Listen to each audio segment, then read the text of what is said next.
जो लोग ज्वाइन कर चुके हैं उनको थोड़ा सा आप बताएं कि आप किस सन से लेके किस सन तक यहाँ पे डीन थे, कितने टाइम के लिए पीआईसी थे, फिर आपकी थोड़ी सी जो स्ट्रगल रही है कि आप कैसे कैसे एज एन एक्टिविस्ट आपने सुप्रीम कोर्ट में जो है अपने केसेस फाइल किए। तो थोड़ा सा आप ब्रीफ जो है मतलब बच्चों को थोड़ा सा एक आइडिया दे दीजिए प्लीज। अभी बोलूं, अभी बता दूं?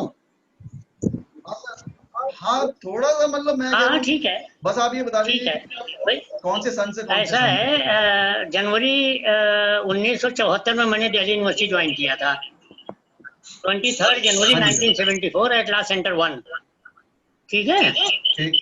हाँ जी हाँ जी। उसके बाद फिर 1982 में मैं एज ए रीडर सेंटर 2 पे चला गया था, और वहीं से 2010 में मैं रिटायर हुआ। ठीक। और इस दौरान जो मतलब जो सिग्निफिकेंट चीज़ें जो मैं कहना चाहूँगा वो ये है कि लॉ फैकल्टी में जब कभी कोई कंट्रोवर्शियल इश्यूज आते थे हाँ और जी। किसी इम्पार्शल और बहुत टफ आदमी की जरूरत पड़ती थी, तो सबका चॉइस हम्म। मेरी ही तरफ ही आता था। और 1994 टू 97 में हमने एडमिशन्स की सारी प्रोसेस को सेंट्रलाइज किया था। उस समय अच्छा मैं सेंटर 2 19। पे था, और तीनों सेंटर के एडमिशन जो अच्छा। है हमने सेंट्रलाइज किया था, हम ही ने किया था सारा। और बहुत लिटिगेशन उन दिनों हुए थे, लेकिन सब सारे लिटिगेशन हम्म। यूनिवर्सिटी के फेवर में सारे तय हुए थे। 2001 से 2004 तक मैं प्रोफेसर इंचार्ज था लॉ सेंटर 2 पे, और 2007 से 2010 तक मैं डीन फैकल्टी ऑफ लॉ रहा, और जुलाई 2010 में मैं रिटायर हुआ दिल्ली यूनिवर्सिटी से। उसके बाद फिर मेन एक्टिविटीज जो रही वो तो ये है कि मैं प्रैक्टिस कर रहा हूँ supreme court, Delhi high court में, सेलेक्टेड केसेस ऑफ कोर्स। हम्म। और उसके अलावा मैं कुछ सोशल वर्क भी करता रहता हूँ। और इस समय जो हमारा ग्रुप बनाया हो उसका मेन पर्पज ये होगा कि एक्चुअली आज की देश की हालत बहुत ज़्यादा खराब है, और सारी पॉलिटिकल पार्टीज जो हैं किसी में से उसमें आपको कोई छांटने लायक नहीं बचता कि किसी की पर्टिकुलर पार्टी को आप कह दें कि ये बहुत अच्छा करेंगे या कर रहे हैं या करे हैं। तो ठीक हम बात। लोग ये प्रोसेस में अगर पॉसिबल हुआ था आप लोगों की सहायता से, क्योंकि देखिए लीगल फ्रेटर्निटी जो रही है हमेशा लीड में रही है, चाहे वो फ्रीडम स्ट्रगल रहा हो चाहे उसके बाद का रहा हो। और जब से ये तबका पीछे रह गया है या थोड़ा सा अपने को अलग कर रखा है, तो देश की हालत ये हो रही है। तो हम ये नहीं चाहते हैं कि एक नई पॉलिटिकल पार्टी फ्लोट की जाए, और हम लोग देखते हैं अपने लेवल पे, क्योंकि लोग कहते हैं कि अच्छे लोग पॉलिटिक्स में नहीं आते, तो भाई हम लोग भी हम्म। ट्राई करते हैं, हम लोग अपने को वॉलंटियर करते हैं। वी आर नहीं offering sir. Our services, and if the people want certainly we will come and show the results. ये ठीक है सर। तो अब बात ये थी सर कि आज हम लोग सब लोग एकत्रित हुए हैं, हम सब लोगों ने कुछ ना कुछ सोच करके इस वेबिनार के लिए आए हैं, जिसका कि आपको पता है कि ये एग्जामिनेशन सिस्टम को लेकर के है बेसिकली। यहाँ एग्जामिनेशन सिस्टम में कुछ इश्यूज हैं जो बच्चे मतलब उनको लगता है, हो सकता है कुछ इश्यूज टीचर्स को भी आते हो जो कि बच्चों से सामने वो एक्सप्रेस ना कर पाते हो। तो हमारा मेन मोटिव है, मेन पर्पस इसको इवेंट को होस्ट करने का, ऑर्गेनाइज करने का यही है कि बच्चों के और टीचर्स के बीच में जो है ना हारमोनियस रिलेशंस रहें। वो सब कुछ टीचर्स पे पिन ना करें, जब टीचर्स ये ना कहें कि भाई बच्चे यहाँ पे अंडर परफॉर्मिंग, खुद वो अंडर परफॉर्म करते हैं और हमसे ज्यादा एक्सपेक्ट करते हैं मार्क्स, कि हम मार्क्स ज्यादा देंगे। तो बेसिकली बात ये है सर कि इसमें 3 क्वेश्चंस अराइज होते हैं जो मैं समझता हूँ बड़े ही इंपॉर्टेंट क्वेश्चंस हैं, जिसके ऊपर ये सब कुछ रिवॉल्व कर रहा है। तो वो 3 सवाल ये हैं कि पहला क्वेश्चन मेरा ये है कि इज इट द इनकेपेबिलिटी और incompetency of the students of faculty of law that they are not able to secure good marks, or they are not able to, or most of the students are not able to pass the exams in ठीक one है, attempt. ठीक है। दूसरा question मेरा ये है sir कि या कि is it the incapability or incompetency of the teachers of faculty of law that they are not able to impart in such a manner, impart the knowledge in such a manner in classes that the students are not able to grasp it and they are not able to secure good marks, or they are not able to pass in the exams. और मेरा last और final question ये है sir कि या तो इन दोनों में से किसी की इनकेपेबिलिटी या इनकॉम्पिटेंसी है, या फिर हो सकता है कि क्या ये एडमिनिस्ट्रेशन ऑफ यूनिवर्सिटी की इनकॉम्पिटेंसी है, उनके रिक्रूटमेंट डिपार्टमेंट की, रिक्रूटमेंट सेल की इनकॉम्पिटेंसी है, इनकेपेबिलिटी है कि वो ऐसे टीचर्स को ही हायर नहीं कर पाते कि जो बच्चों को ऐसा इम्पार्ट नॉलेज कर सके कि वो लोग उनको अच्छे मार्क्स सिक्योर कर पाए या एक अटेम्प्ट में या पास कर पाए इस एग्जाम से। तो पूरी जो डिबेट है हमारी आज की, जो डिस्कशन है, डिबेट नहीं कहूंगा मैं इसको एग्जैक्टली, जो डेलिब्रेशन है हम लोगों का, वो इन्हीं 3 क्वेश्चंस के अराउंड है। क्योंकि बस इसका रीजन ये है कि आज की डेट में कंपटीशन इतना है कि अगर बच्चों के मार्क्स 60% नहीं आ पाते तो बहुत सारी चीजों के लिए इनएलिजिबल हो जाते हैं। और जो कि बच्चे यहाँ पे, मुझे नहीं लगता है कि मुझसे कोई भी अग्री करेगा, और मैं ओपिनियन मेरा नहीं है, बच्चों का है, कि वो कहते हैं कि हम किसी भी चीज में कम नहीं है।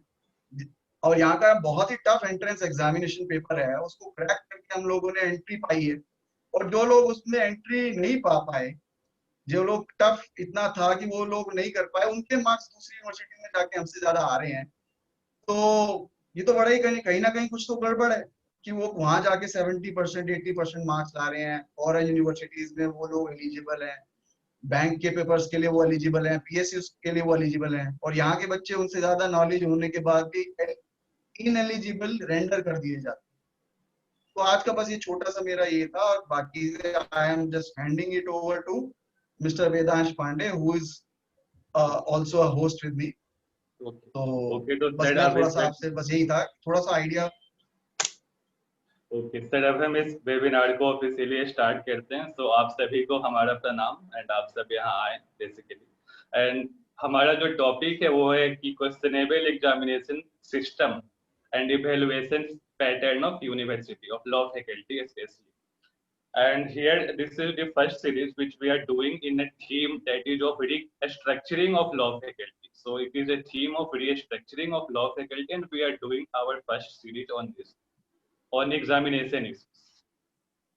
And said actually, this is a movement which was started 6 months ago at the building of LC2 Umang Bhavan, where a group of students, Vedans Pandey, Hars Vardhan, Aswini, and Surbhi Pandey, they all protested there day and night, and they protested for 20 to 21 days, day and night in that winter day. So somehow they initiated that movement from there, and we are now taking it towards here. And so definitely this is a result of protest that we are sitting here for the same issue for discussion, so that we can carry it forward for our upcoming session and new year sessions. And sir, let me have introduction of you. So sir, it is our pleasure and privilege that you have joined us. And Professor SN sir is known as somehow more than professor and more than activist. And sir has been Dean of Law Faculty for 4 years, and sir has also been PIC of Law Center too. As well as sir has dedicated 36 years of his life in teaching in Law Faculty and in Delhi University. And many things which I would like to enlighten about, sir, that he is not only an activist, not only a Supreme Court lawyer. That was the thing, that when the sir took the issue of molestation of interns by a ex-judge, so that was really appreciated, sir. And the second issue which you took before the court, that was of administration related, that is of proxy attendance and detaining everything. So sir, it shows clear cut that for better administration of college and for better future of the law faculty, you can go anywhere, and this is really appreciated. And then, as far as I know you from last 2 to 3 days, especially from your WhatsApp group which you have created, and that is named as Shiksha, Nyay and Niti. So basically, I really appreciate that your theme was work for education, judicial administration, social justice, and yeah, and everything. So it is our really honor that you are here, and now I would hand over this to Mr. Vedans Pandey to take over this session.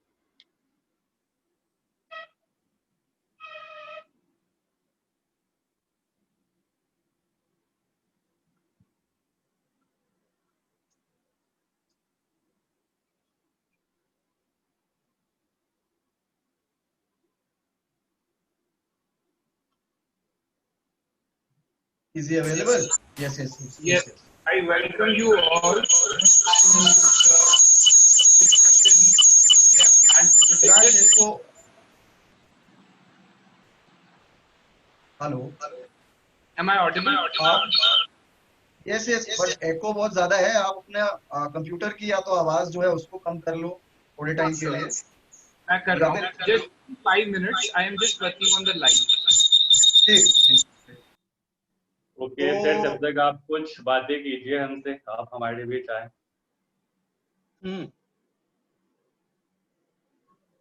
Pandey ji इसको sir जो हमारा जो ये issue है, जो मैंने 3 questions जो मैंने जी आपसे शेयर किए अभी, कि क्या ये स्टूडेंट्स का फॉल्ट है, क्या ये टीचर्स का फॉल्ट है, या क्या ये एडमिनिस्ट्रेशन का फॉल्ट है, कि इसमें अल्टीमेटली सफरर्स स्टूडेंट्स ही हैं, क्योंकि वो जो रिजल्ट उनका आता है वो उनकी परमानेंट अटैच हो जाता है, उनकी मार्कशीट उनकी लाइफ के साथ परमानेंटली अटैच है। तो आप थोड़ा सा इस पे जरा अगर बता सकें तो थोड़ा। देखिए, ऐसा है कि दिल्ली लॉ फैकल्टी इस्टेब्लिश हुई थी 1924 में, ठीक है। 96 इयर्स पहले ये लॉ फैकल्टी इस्टेब्लिश किया गया था। और इस दौरान अगर आप वाकई अगर बहुत हाँ जी। क्लोजली आप देखें, शायद वो देखने का आप लोगों को मौका नहीं मिलेगा, लेकिन 36 साल में चूंकि मैं भी यूनिवर्सिटी में रहा तो उस समय हमने देखा ही नहीं, बल्कि मैं एक्टिवली पार्टिसिपेंट रहा हर स्टेज पे, कि एग्जामिनेशन के पॉइंट ऑफ व्यू से कोई रिफॉर्म्स हुए ही नहीं इन 26 सालों में। हाँ जी। सिर्फ एक ही हुआ था कि पहले एनुअल एग्जामिनेशन होते थे, 1966 से सेमेस्टर एग्जामिनेशंस कर दिया, ठीक है। और केस 66 से? मेथड सिस्टम इंट्रोड्यूस हुआ अच्छा। 1966 व्हेन प्रोफेसर पी के Tripathi became the dean of the law faculty. तो अमेरिका से पढ़ के आए थे तो अमेरिकन सिस्टम ला के यहाँ पे लागू किया। उसके बाद केस मटेरियल सिस्टम जब लागू हुआ तो केस मटेरियल का इतना हालत खराब था कि अब आपको मैं बताऊं कि 74 में दिल्ली यूनिवर्सिटी आया, और 74 से लेके अप टू 2000 पूरा मतलब टोटल पीरियड में 2-3 चीजें बड़ी स्पेसिफिक थी। थोड़ा सा हट के एग्जामिनेशन पे आऊंगा मैं, थोड़ा सा पहले बैकग्राउंड आपको बता दूं। तो इन दौरान हमने क्या देखा है कि रूल्स रेगुलेशंस को तो कोई बादर ही नहीं करता था, ठीक है। जैसे एक पहला एग्जांपल, पहला तो यह कि एडमिशंस के लिए जो क्राइटेरिया होता था उसको कोई फॉलो नहीं होता था, हर तरह का करप्शन होता था, हर तरह की बंगलिंग होती थी, और एक स्टेज पे तो यहाँ तक हुआ साहब केसेस जो है यहाँ एडमिशन वाले सीबीआई को रेफर हो, खैर हो नहीं हो पाया वो। दूसरी प्रॉब्लम उसके बाद रही टीचर्स का आप ही देखिए कि जब मैं प्रोफेसर इंचार्ज बना लॉ सेंटर 2 पे 2001 में, तो हमने देखा कि उस समय टीचर्स जो बेरैक लेके आते थे और जो नोट्स बना के लेके आते थे वो वही नोट थे जो वो अपने स्टूडेंट डेज में पढ़े हुए थे। अच्छा। अब आप इमेजिन करिए कि अगर हमने 1966 में एलएलबी पास किया है और 1966 62 मतलब 64 65 66 का केस मतलब नोट लेके आए, बेयर एक्ट लेके आए, तो 2001 में 2002 में 2008 में 2010 में क्या पढ़ाएंगे आप बताइए। मतलब एक कुछ थोड़े से लेजिस्लेशन छोड़ के कॉन्ट्रैक्ट एक्ट जैसे मान लीजिए, ऐसे लेजिस्लेशन छोड़ करके सारे एक्ट्स में अमेंडमेंट्स कितने होते रहते हैं, लेकिन नोबडी बॉदर्ड एक्चुअली। वही चीज थोड़ा सा बिल्कुल जैसे गुदड़ी सा बन जाता है बेयर एक्ट और नोट्स, वही लेके आते थे क्लास में, मतलब अपडेट करने का कोई मतलब ही नहीं था। केस मटेरियल जो होता था साइक्लोस्टाइल्ड होता था, और एक बात साइक्लोस्टाइल आपने देखा साइक्लोस्टाइलिंग सिस्टम होता है, वो कागज होता था उसी को रोल करते थे वैसे ऐसे चलाते थे, ठीक है। और होता यह था कि उसी को साल दर साल वही रोल चलता था, तो मतलब वो केस मटेरियल पढ़ने में नहीं आता था, मतलब इट वाज जस्ट हॉरिबल। अच्छा, उसको रिवाइज करने का कोई क्वेश्चन ही नहीं था। तीसरा ये होता था कि प्रमोशन रूल्स, पहले attendance rules, nobody bothered about attendance, 0 attendance है तो भी आप इम्तिहान में दे दीजिए, नोबडी बादर्ड। चौथा ये हुआ कि फर्स्ट ईयर से सेकेंड ईयर में प्रमोशन और सेकेंड ईयर से थर्ड ईयर प्रमोशन के जो रूल्स हैं, जिसको 5-15 के रूल आज की डेट में कहा जाता है, आप जानते होंगे 5-15 रूल। हाँ, तो उसका जब से रूल बना था तब से वायलेशन हो रहा था। तो अब इसमें क्या हुआ, जब सिस्टम आगे बढ़ा तो 1990 में एडमिशंस को लेकर के इतना ज्यादा बवाल खड़ा हुआ कि सीबीआई इंक्वायरी तक की नौबत आने लगी। अल्टीमेटली सीबीआई इंक्वायरी नहीं हुई, लेकिन उस बार एक कमेटी बनाया गया, पर्टिकुलरली सेंटर 1 पे सारी बंगलिंग हुआ करती थी, तो एक कमेटी बनी और उसमें I was the only elected teacher. Unanimously कहा भाई एसएन सिंह इसमें कमेटी में रहेंगे और यही कमेटी एडमिशन करेगी। उस समय प्रोफेसर के बी रोहतगी थे, वो उन्होंने कहा साहब हम भी रहेंगे इसमें। एक देशमुख साहब थे कैंपस सेंटर, उन्होंने कहा हम भी रहेंगे, और उसमें ज्ञानचंद लॉ सेंटर 1 के इंचार्ज थे, तो एक्स ऑफिसर 4 लोगों की कमेटी बनी। उसमें हुआ क्या कि अल्टीमेटली एडमिशन होते रहे, सारा होता रहा। लास्ट डे जब एडमिशन का आया तो उस दिन 80 एडमिशन हो गए सेंटर 1 पे, और कमेटी को पता ही नहीं चला। तो कमेटी ने कहा आप जो है सारे रिकॉर्ड भेजिए जैसे पहले भेजते हैं, लास्ट डे के एडमिशन के रिकॉर्ड क्यों नहीं आ रहे हैं, लेकिन नहीं आया। तो अल्टीमेटली हुआ क्या, हम लोगों ने मतलब हम ही ने पर्टिकुलरली हमने कि भाई सारे रिकॉर्ड नहीं आ रहा, तो हमने स्टूडेंट्स को नोटिस दिया भाई लास्ट डे जो एडमिशन हुए हैं सारे के सारे आप अपने रिकॉर्ड लेके आइए, we will verify whether you are from our list और नॉट। तो उस 80 एडमिशंस में से 59 एडमिशन जो है वो गलत पाए गए। और आपको जान के ताजुब होगा कि उसमें 2-3 तो हमारे लॉ फैकल्टी के टीचर्स के बच्चे थे। मैं नाम नहीं लूंगा, मतलब they were not actually eligible but they were admitted. Supreme court के जज का बेटा था, उनका नाम मैं किसी का नहीं ले रहा हूँ। और उसी तरह से दिल्ली के पब्लिक प्रोसिक्यूटर की बेटी थी, उसी तरह पॉलिटिशियंस के बच्चे थे। तो ultimately 59 admissions we cancel. Hello, am I audible? Yes, yes, you are audible, sir. Yes, yes. अच्छा, उसके बाद क्या हुआ, 1994 से सेंट्रलाइज्ड एडमिशन शुरू हुआ और उस बार I became the convener of the committee. और उसमें आप ये समझिए कि 200-300 केसेस हुए एडमिशंस को लेके, but all of those cases they were referred by the Delhi high court to the committee which I was heading. Court ने कहा कि भाई एसएन सिंह डिसाइड करेंगे सारा। हमने डिसाइड किया, उसमें 9 लोगों का एडमिशन दिया जो बेनिफिट ऑफ डाउट था, और सैकड़ों लोगों को मैंने कहा ये they are not eligible, they have not actually complied with our requirement, so no admissions. तो सेकंड राउंड ऑफ लिटिगेशन हुआ, but all petitions were dismissed. ये रिपोर्टेड केस है। खैर, तो एडमिशन तब से जो है वो सारा स्मूथ हो गया। अच्छा, ये जहाँ प्रमोशन रूल्स था, उसके लिए जब मैं प्रोफेसर इंचार्ज बना सेंटर 2 पे, तो कैंपस सेंटर और लॉ सेंटर 1 पे 4-14 वालों को प्रमोशन देने लगे। हमने कहा हम नहीं देंगे, because this is against rule. Ultimately उस मैटर में हमें हाई कोर्ट जाना पड़ा। तो हाई कोर्ट में जब हमने PIL डाला अगेंस्ट प्रमोशन रूल्स और अगेंस्ट अटेंडेंस रूल्स, तो हाई कोर्ट ने अटेंडेंस रूल को क्वेश्चन किया दिल्ली यूनिवर्सिटी के, और 140 प्रमोशन जो कैंपस सेंटर लॉ सेंटर 1 पे हुए थे वो सारे क्वेश्चन हुए। तो तब से जो है प्रमोशन रूल ये जो है उसका एडहेरेंस जो है प्रॉपर होने लगा। अटेंडेंस रूल नए बने, उसके बाद फिर हमने PIL डाला कि भाई अटेंडेंस रूल्स इन्फोर्स नहीं हो रहे हैं, then the court again issue direction, तो अटेंडेंस रूल्स का कंप्लायंस होने लगा। अब शायद फिर वही हालत हो गई जो पहले थी, but anyway I am not concerned. अब आइए डायरेक्ट एग्जामिनेशंस पे।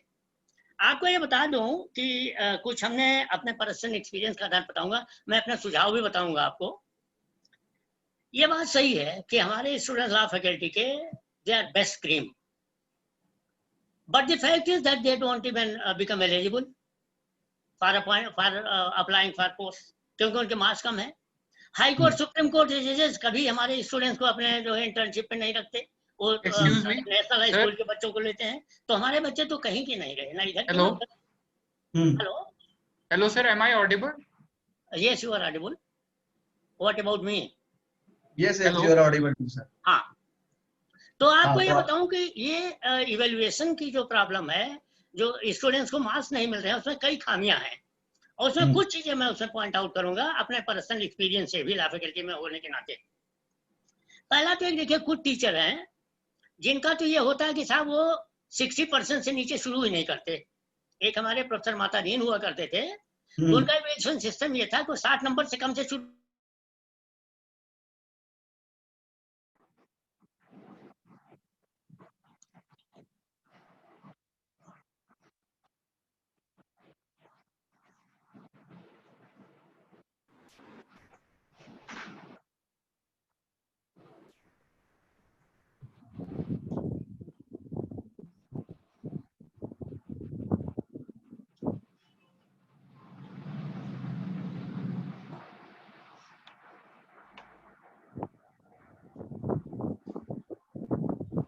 Sir, your mic is muted. Sir आपका माइक म्यूट पे है। Okay, sir. So we have started the live streaming. Just let me introduce once. Let me introduce the discussion today, and I would like to play a video for all of us to see, because we had promised all our viewers today that we are going to show them something explosive, something shocking. Hello. Am I audible? Yes, you are audible, but he was telling something. Let him complete first. What was he trying to tell? Let him complete first. I think how many people are there? 43 participants are there. Huh? So let him complete what he is trying to tell, and then you show it. He was in the middle of something. He was speaking something.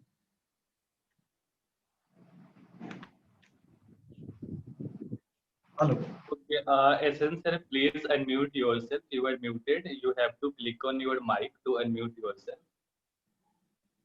Am I audible now? Yes. You were telling something. You were in the middle of something. तो मैं ये कह रहा था कि कुछ teacher ऐसे थे जो कि 60% से नीचे शुरू नहीं करते थे। 60% की उनका मिनिमम मार्क्स होता था। दूसरी कैटेगरी वो टीचर की थी, वो कहते थे जो हमने क्लास में पढ़ा है अगर वो लड़के ने लिखा है तो मार्क्स देंगे, नहीं तो फेल होगा वो। और इनका हाल ये था, इस एग्जामिनर का बताना नहीं चाहिए, इसमें रिटायर हो चुके हैं वो। इनका पोजीशन ये थी कि एक बार इन्होंने लॉ ऑफ इंसॉल्वेंसी का पेपर देखा, लॉ सेंटर 2 के स्टूडेंट्स का सप्लीमेंट्री में, और all the students had failed, क्योंकि लॉ सेंटर 2 की कॉपियां थी, वो ये पढ़ाते थे कैंपस सेंटर पे, तो नेचुरली जो पढ़ा है वो तो लड़के कहाँ से लिखते, ठीक है, तो सारे लड़के फेल हो गए। जब मैं मॉडरेशन में एग्जामिनेशन ब्रांच में गया, और मैं बता दूं आपको ये पहला अकेला केस है, ऐसा कभी नहीं हुआ है। जब हमने देखा भाई लॉ ऑफ इंसॉल्वेंसी में सारे स्टूडेंट्स फेल हो गए, ऐसा कैसे हो सकता है, तो हमने सारा रिजल्ट कैंसिल किया। उस समय मैं डीन था, मैंने सारा रिजल्ट कैंसिल किया, मैंने कहा the answer books will be revaluated, तो फ्रेश वैल्यूएशन हुआ, रीवैल्यूएशन हुआ, फ्रेश वैल्यूएशन हुआ एक्चुअली, और सारे लड़के पास हुए, अच्छे नंबर से पास हुए, ठीक है। तीसरे कैटेगरी उनकी टीचर की थी, कहते हैं भाई कितना पैसा मिलता है कापियां जांचने का, 5 रुपया शायद कुछ ऐसे था, या 2 रुपया था, कुछ ऐसे था। भाई हम तो ऐसे तौल के देंगे नंबर, जितना ज्यादा कापियां होगा और मतलब सप्लीमेंट्री आंसर शीट होगी उस हिसाब से नंबर देंगे, और इतने पैसे कितना कौन देखता है, पूरा पड़ता है। ये तो हो गया जनरल कैटेगरी, तो ये कोई नई बात नहीं, पुरानी बात है। अब बताओ स्पेसिफिक केसेस। 1976 में एक पेपर हुआ करता था कंपनी लॉ का, जिसको कहते थे बिजनेस एसोसिएशन 2, ठीक है, 4 टर्म का पेपर था। इसमें अब कंपनी लॉ पेपर ऐसा जिसमें मार्क्स बहुत अच्छे नहीं मिलते, लेकिन एक टीचर ये था कि वो स्टूडेंट्स के बड़े इर्द गिर्द घूमा करते थे उनके, तो वो 76 नंबर, 77 नंबर, 80 नंबर देते थे कंपनी लॉ में। तो हम लोगों का ये तो अच्छी बात नहीं, कंपनी लॉ में इस तरह भाई, तो ऐसा करते हैं कि किसी भी स्टूडेंट को जिसको 65% मार्क्स ज्यादा मिलते हैं, तो उस सब्जेक्ट के जितने एग्जामिनर्स हैं सारे मिलकर ज्वाइंट इवैल्यूएशन करेंगे उस स्किप का। तो आपको जान के ताजुब होगा कि उस बार कोई भी 65% ज्यादा किसी को नंबर मिले ही नहीं। तो उसका रिजल्ट क्या हुआ, in order to bypass the joint evaluation he did not actually award more than 65% marks to anybody. तो बेकार हो गया हम लोगों का डिसीजन, नलीफाई हो गया। भाई अच्छा स्टूडेंट देखा है तो आप नंबर दीजिए, किसी ने रोका थोड़ा ही है, but let the answer would be properly evaluated, favour तो ना हो ना अननेसेसरी। तीसरा क्या हुआ, एक टीचर थे, एक स्टेज पे इमरजेंसी के बाद इमीडिएटली ग्रेड सिस्टम लागू हुआ था मार्क्स के बजाय, ठीक है, OABCD इस तरह से। तो एक टीचर ने एक लड़की को एक पेपर में 120 मार्क्स दे दिए। उसने 6 क्वेश्चंस किए और 6 में O। ओके जी, and he is a very renowned professor in one subject. इसमें एक प्राइवेट यूनिवर्सिटी में डीन भी बने बैठे हैं आज की डेट में। अच्छा, ठीक। तीसरा केस आपको बता, स्पेसिफिक केसेस में बताऊं, कोई आज की प्रॉब्लम नहीं है आपकी evaluation examination, it has always been there. आप लोग लकी हैं कि आप लोगों को आरटीआई में इंफॉर्मेशन मिल गई, तो आपको पता चल गया, सारा भांडा फूट गया, ठीक है। एक टीचर थे, एक ही टीचर नहीं, 5 टीचर थे। डीन साहब थे, उनका बेटा स्टूडेंट था, ठीक है, 2nd ईयर में, और चीफ जस्टिस ऑफ इंडिया उस समय थे जस्टिस चंद्रचूड़, उनका बेटा भी था, दोनों क्लासमेट थे। And Chandrachud son was actually topping the list, लेकिन वो फर्स्ट ईयर तो निकल गया, उसमें टॉप किया चंद्रचूड़ ने। 2nd ईयर में जब आए तब तक जो है वो टीचर के बाप जो है डीन बन गए, और उस this was in the month of June, ठीक है। तो जून में आप इमेजिन करिए कि उस पेपर में डीन के बेटे को 5 पेपर में से 4 पेपर में 100/100 नंबर दिया गया, 100 out of 100 in 4 papers, yes. और एक पेपर में 96 मार्क्स मिले। रिजल्ट ये हुआ कि डीन का बेटा टॉप कर गया और जज साहब का बेटा नंबर 2 पे हो गया। Do you know who is that judge? Would you like to know that judge? Sir, if you are comfortable, we are okay with it. If you want to read it. It is none other than Justice Chanchud, the present judge of the Supreme Court. Okay. Yes. Very so shocking. He was made number 2 by this kind of evaluation. आपको बता रहा हूँ। Shocking revelation. बहुत ही मतलब बहुत ही shocking आपने बात बताई है कि ऐसा भी कभी रहा है, मतलब हम लोग शॉकिंग नहीं, ये तो डूब मरने की बात है भाई। ये तो टीचर्स के लिए डूब मरने की बात है, यूनिवर्सिटी के लिए it is big Slur actually, big stigma. ये बात अलग है कि लोगों को पता नहीं चला तो चलो ठीक है। अगर कभी आप इनफॉर्मली किसी स्टेज पे कहीं किसी मीटिंग में चंचूड़ से अगर आप मिलिए तो जरा ध्यान दिलाइए, वो बताएंगे आपको, अगर बताना चाहेंगे तो, ठीक है। और बताता हूँ, एक पेपर हुआ करता था कंपैरेटिव लॉ का। तो कंपैरेटिव लॉ पेपर बहुत कम लड़के लेते थे, तो जो टीचर थे, बड़े रिनाउंड टीचर प्रोफेसर थे, वो वो क्या करते थे, वीआईपीज के बच्चों को छांट के ढूंढ लेते थे कि इनका फादर कहाँ है, कितना वेल प्लेस्ड है, सुप्रीम कोर्ट जज है, कहीं ब्यूरोक्रेट है, कहीं उसमें पॉलिटिक्स में है। तो थोड़े से बच्चों को लेकर के वो कंपैरेटिव लॉ वो पढ़ाते थे उन लड़कों को, और वो मार्क्स देते थे 86, 85, 90 इतने मार्क्स। तो जब हम मॉडरेशन बैठे, उसमें हम 3 नहीं थे, लेकिन प्रोफेसर इंचार्ज थे सेंटर 2 के, तो आई वेंट फॉर मॉडरेशन। तो ये हुआ भाई इस पेपर में कंपैरेटिव लॉ में इतने मार्क्स कैसे आ रहे हैं, कापियां निकलवाई जाए। तो पहली बार ये हुआ हिस्ट्री में कि कापियां निकलवाई गई उस सब्जेक्ट में। और जब कापियां आई तो हमने देखा कि साहब, हमने कहा जरा दिखाइए कापियां, जो 86 मार्क्स जिसको मिले हैं उसकी कापी हम देखेंगे।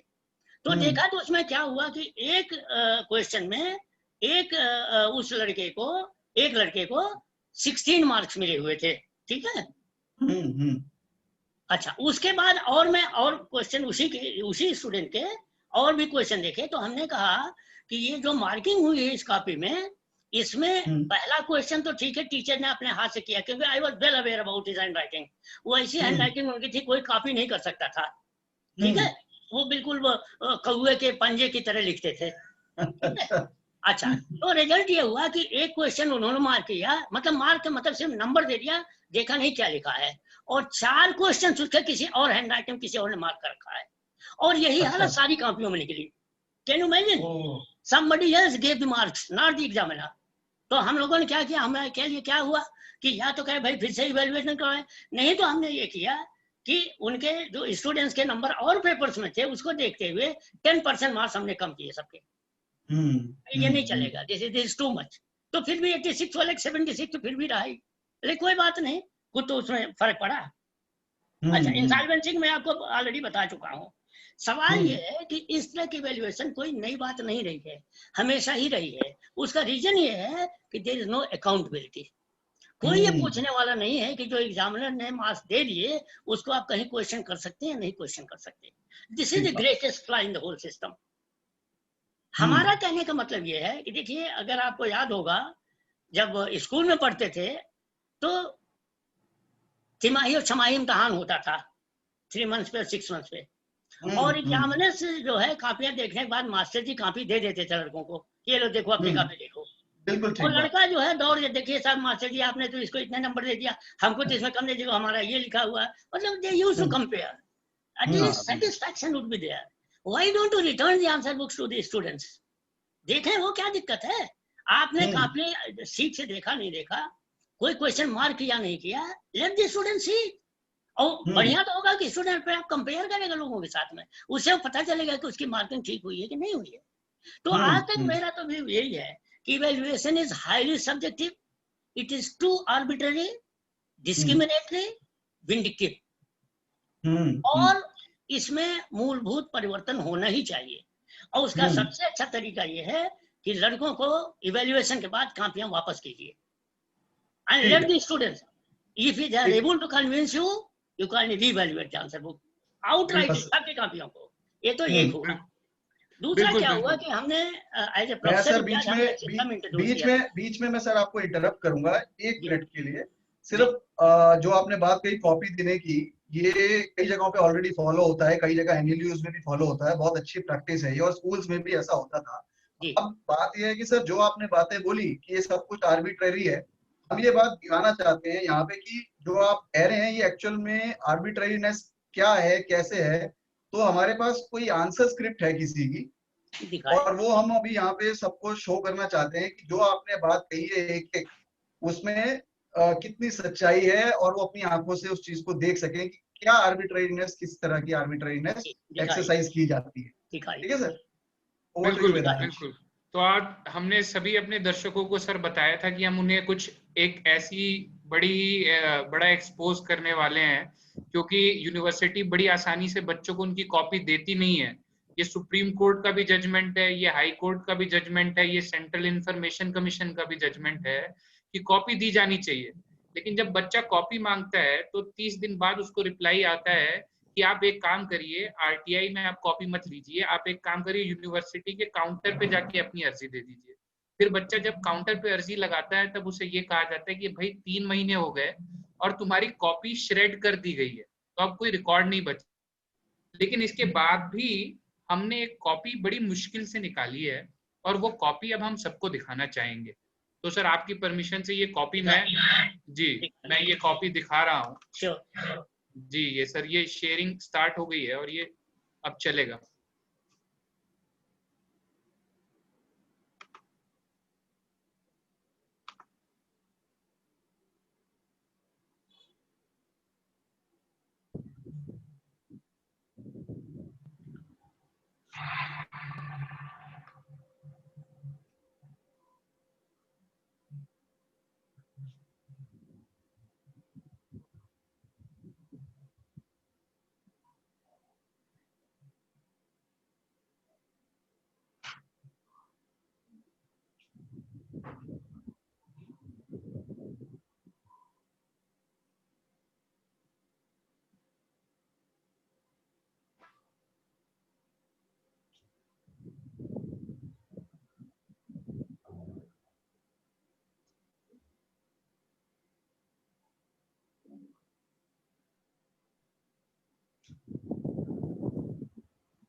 वेदांश, हाँ जी, कोई इशू है क्या?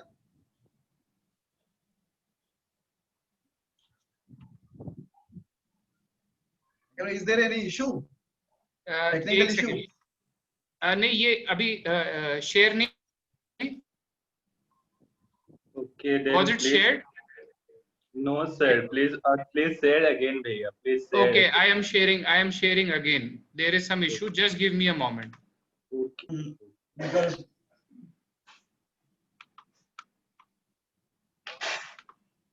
Just give me a moment. I am sharing again. I thought it was playing. So No, actually it got some issue, I think, and it was not. yes. Now is it showing now on the screen? Yes, showing, it is but starting. yes. Okay. Okay, I am going to play it now for all of us. Okay, can I start? Should I start? Yes. Okay. So here is the answer script for all of you.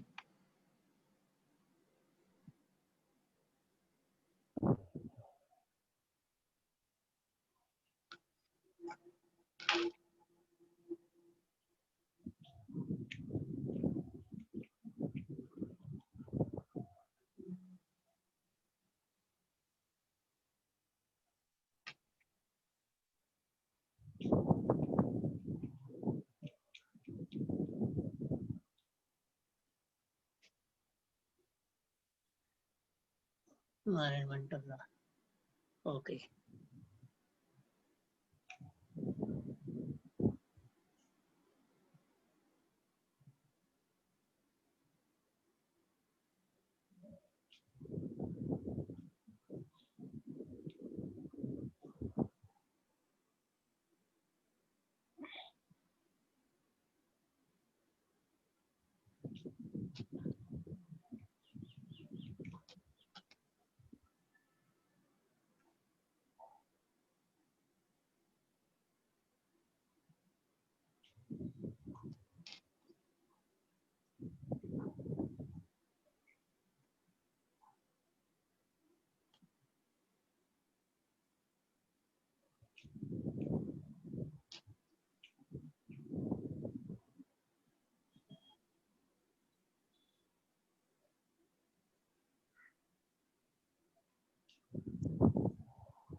ये marks हैं क्या?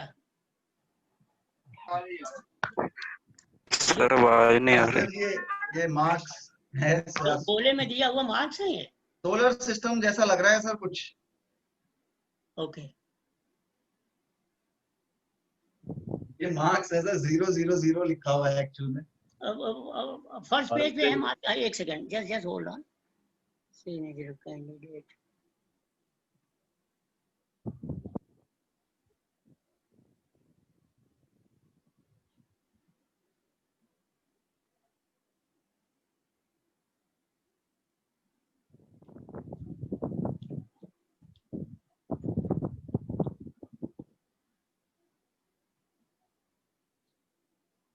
Okay, so basically from the copy, we can say that there was no answer checked anywhere. There is not even a single tick, and as such, a student has been failed, and their mark has been put on first page. तो sir ये हम आपको दिखाना चाहते थे sir, आपने खुद देखा कि देखिए ये किस तरीके से इस कॉपी में ना कोई राइट टिक है ना कोई रॉन्ग टिक है, इस कॉपी में कुछ दिया ही नहीं गया है। अब ये जो बच्चा है सर, मैं इसके बारे में आपको बताना चाहता हूँ, he was supposed to pass previous year, but he has still not passed, and the university has stopped him in only one subject.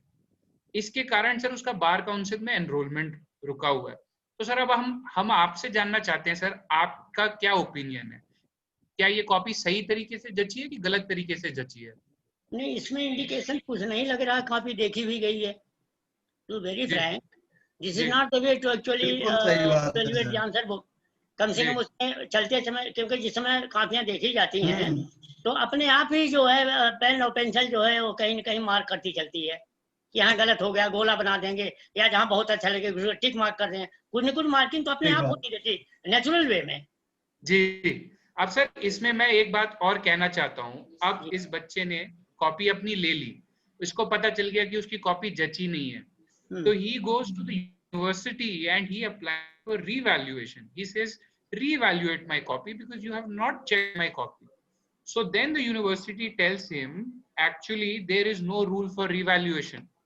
So he is sent back again and they tell him that there would be no revaluation because we have made such a rule. So first of all, you check the copy in completely arbitrary manner, and on top of it, you block the student's right to appeal. So, sir, this is actually happening in the most prestigious legal institution of this country. And here is a question we all should ask as law students, as law-abiding citizens of this country, as to what is actually going on. Sir, so what would you like to say? Actually, did the student apply for rechecking? ये तो सही है कि revaluation का rule law faculty में इन्होंने apply नहीं किया है, which is actually I don't support that rule. लेकिन इसमें क्या है, रीटोटलिंग होती है, रीचेकिंग होती है। रीचेकिंग में ये होता है कि देखा ये जाता है कि सारे क्वेश्चन इवेल्युएट हुए हैं कि नहीं, और सारे में मार्क्स मिले हैं कि नहीं, और जो मार्क्स मिले हैं उनका टोटल सही है कि नहीं। तो इसमें तो कहीं दिखाई दे ही नहीं रहा कि कहीं कोई मार्किंग हुई है। मार्किंग सर इसमें हुई है थोड़ा सा, इसमें तो कहीं नहीं दिखाई पड़ा। मुझे लगता है दिखाइए, अगर कहीं है तो दिखाइए। मैं आपको दिखाता हूँ। क्वेश्चंस के एंड में जाकर के मार्क्स दिए हुए हैं, लेकिन बीच में ये कैसे प्रूव होता है कि जो क्वेश्चंस हैं उसके सारे पन्ने उन्होंने देखे हैं, नजर के नीचे से निकाले हैं, क्योंकि कहीं कोई टिक नहीं, उसके लिए कोई रूल तो है नहीं। और एक बार अगर आप कहते हैं, मैं फिर से चलाता हूँ, मैं इसको फिर से चलाता हूँ। वो तो इंडिविजुअल एग्जाम है। स्पेसिफिकली वो पेजेस शो करना जहाँ पे मार्क्स दिए हुए हैं, जहाँ मार्क्स हो वो दिखाइए, जहाँ पे भी दिए हो। ये देखिए सर, जैसे आप ये देखेंगे तो इसमें कीबोर्ड अक्षरों में आप देखेंगे तो कुछ नंबर दिए होंगे।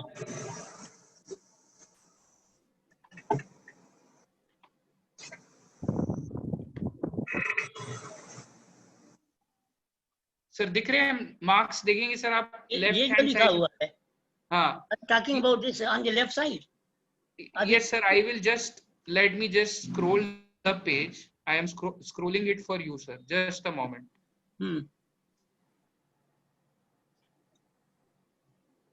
पेज नंबर 177 पे आओ वेदांश। 177 पे एक जगह पे मार्क्स दिए हुए हैं। 8 नंबर। ये देखिए सर, ये भी देखेंगे, ये देखिए 8 नंबर आप देखेंगे लेफ्ट हैंड साइड में, ये पता नहीं क्या एक सोलर सिस्टम जैसा कुछ बनाया हुआ है। ये तो मुझे समझ में नहीं आया कि कौन एग्जामिनर एक जीरो बनाता है, उसके ऊपर बड़ा जीरो बनाता है, उसके ऊपर तीसरा बड़ा जीरो बनाता है, तो ये तो मुझे समझ ही नहीं आया। लेकिन सर आप देखेंगे तो लेफ्ट हैंड साइड में एक 08 लिखा हुआ है बड़े ही फीबल अक्षरों में। 8 है या 3 है? वहां पे 3 नंबर लिखा हुआ है, वो 08 नहीं है, वो 03 होगा। तो वो कुल 03 है, वो पहले उसमें 10 मार्क्स लग दिए रहा थे। है, 03 लग रहा है जी। 03 है सर वो। जी एक मिनट हर्ष जी, तो मैं यहाँ पे ये कहना चाहता हूँ सर कि देखिए इस कॉपी में ही हमें समझ में नहीं आ रहा है कि वो 3 है कि वो 8 है, और अगर आपने बिना चेक किए नंबर दिए तो दिए कैसे? हो सकता है जब स्टूडेंट ने RTI स्क्रिप्ट की डिमांड करी तो इन्होंने जल्दीबाजी में हो सकता है सिर्फ नंबर लिख दी, कुछ भी हो सकता है। कहने का सर हमारा क्वेश्चन ये है कि इतनी बड़ी लॉ फैकल्टी है, इतने एमिनेंट टीचर्स हैं, तो क्या हमको कॉपी चेक करने के हम ये स्टैंडर्ड्स रखेंगे? और इसके कारण आप सर देखिए कि कितने सारे बच्चे सर सफर कर रहे हैं। अब सर इसमें एक इंपॉर्टेंट चीज हम इस पॉइंट पे आना चाहते हैं, लार्जर इशू पे, कि कॉपी तो हमने दिखा दी, लेकिन लार्जर इशू है सर रीवैल्यू का। अब सर रीवैल्यूएशन, आपका कहना है कि आप रीवैल्यूएशन के समर्थन में नहीं है, तो सर वो पॉइंट वेल टेकन, लेकिन सर हम ये जानना चाहते हैं कि रीवैल्यूएशन करने में सर आपको क्या लगता है, क्या समस्या है? नहीं, मेरा भी कोई रिवैल्यूएशन नहीं चाहिए, हम तो सपोर्ट करते हैं इसको। I am supporting revaluation. Yes sir, revaluation बिल्कुल बिल्कुल। तो ये अच्छा, सर और देखिए 2-3 चीजें इसमें, ये तो होगा एक्चुअली मार्किंग की बात आप कर रहे हैं, लेकिन जो लार्जर इशू है वो ये है कि लॉ फैकल्टी के स्टूडेंट्स को इतने कम मार्क्स मिलते हैं, उसके लिए क्या करना चाहिए हमें? ठीक है, ये सर क्या करना चाहिए? तो इसके ऊपर मैं आपको कुछ बताना चाहूंगा कि यूजीसी ने सर एक रिपोर्ट निकाली, reforms in higher education, reform in higher education sector, examination reforms in higher education sector. उसमें सर यूजीसी क्लियरली कहती है कि आप एक मॉडल आंसर की बनाइए, because it reduces the subjectivity in evaluation of answer scripts. तो अब सर ये यूजीसी कह रही है कि आप एक मॉडल आंसर की बनाइए।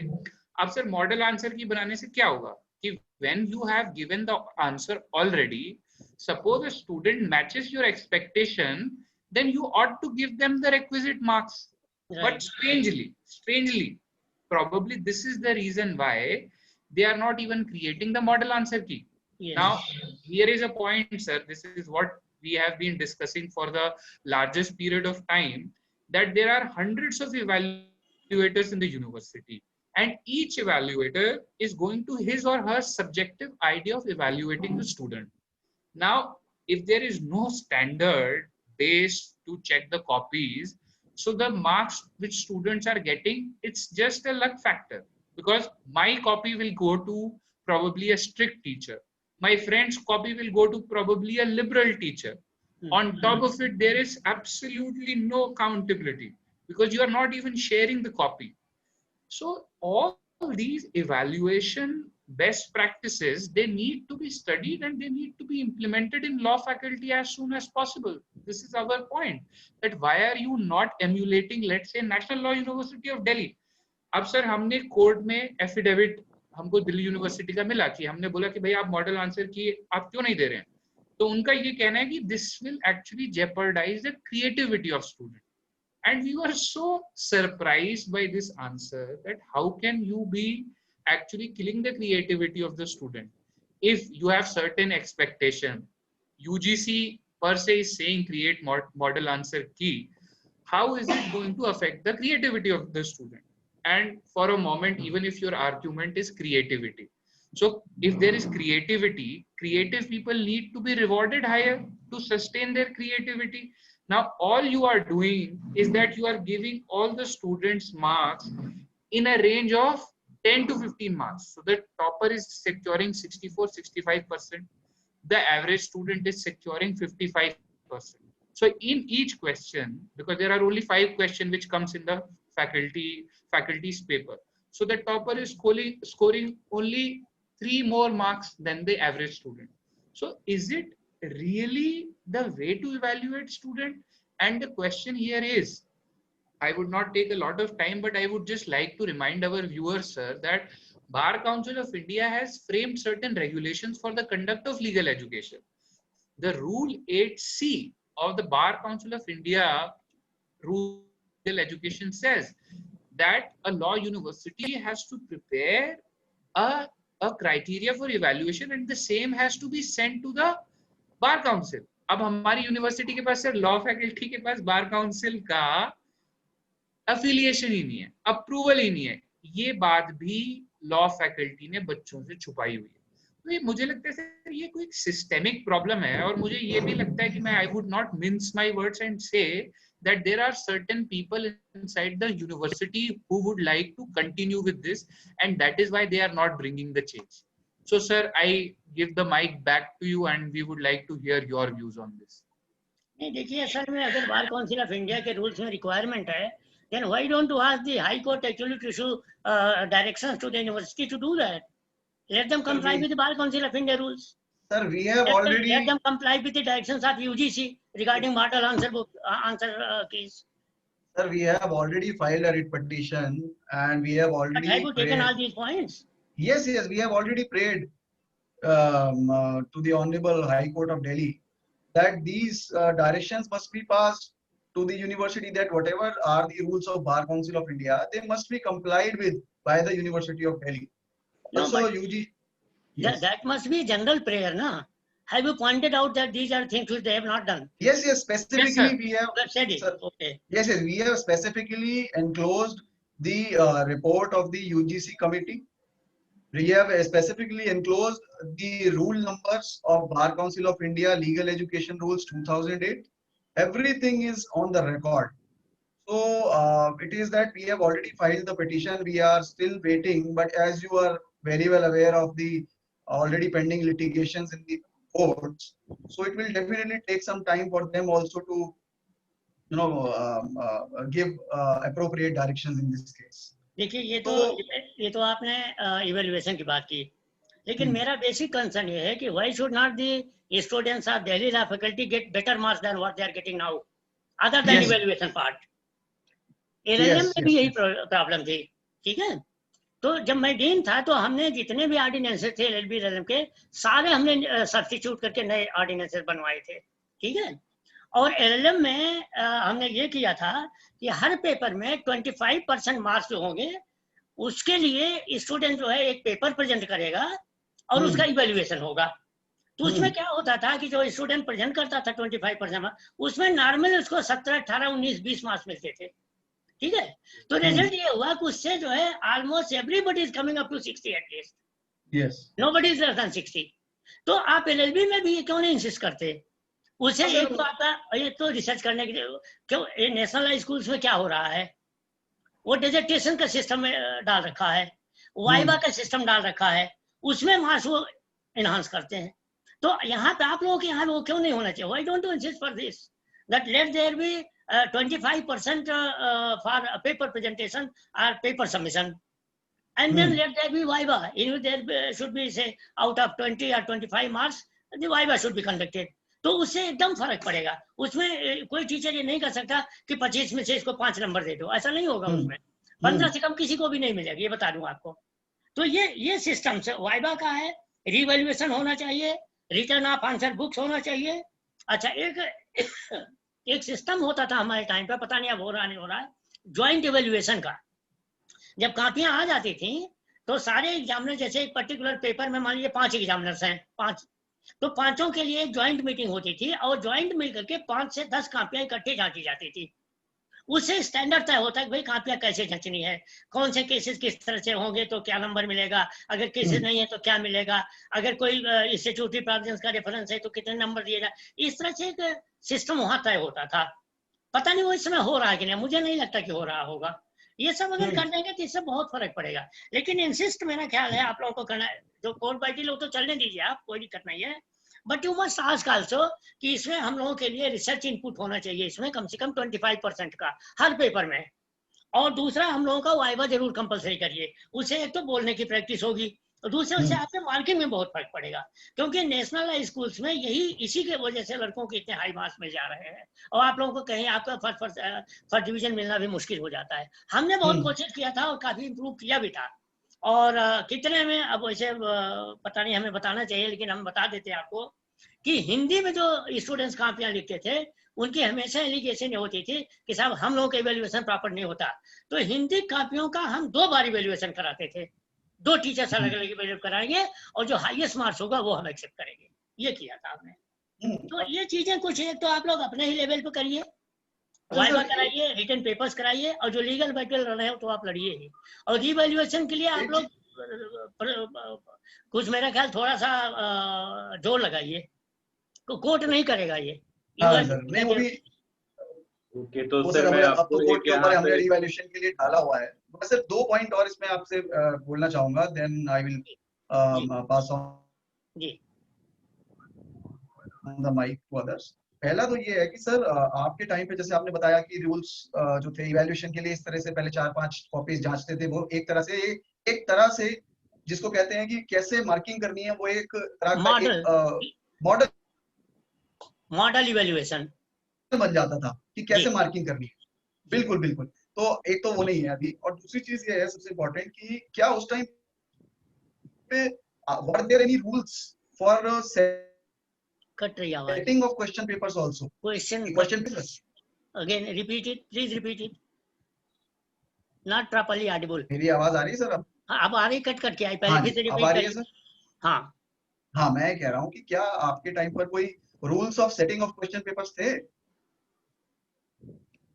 रूल्स कुछ नहीं थे, लेकिन हमने अपने लेवल पे किया हुआ था जी डीन। हमने किया था कि एक क्वेश्चन जो होगा कंपलसरी होगा, ठीक है, हर पेपर में, और उस कंपलसरी क्वेश्चन के 10 पार्ट्स होंगे, और एक सेंटेंस या एक वर्ड में उसका आंसर देना है। तो उसमें क्या होता था नॉर्मली कि एक्चुअली पूरा कोर्स उससे कवर होता था, और उस 10 क्वेश्चन में आप समझिए लड़कियों को 14, 15, 16 नंबर मिल जाया करते थे। वो इन्होंने बालिश कर दिया हमारे जाते ही, सिस्टम से बालिश, LLB में भी कर दिया, LLM में भी बालिश कर दिया सारा सिस्टम।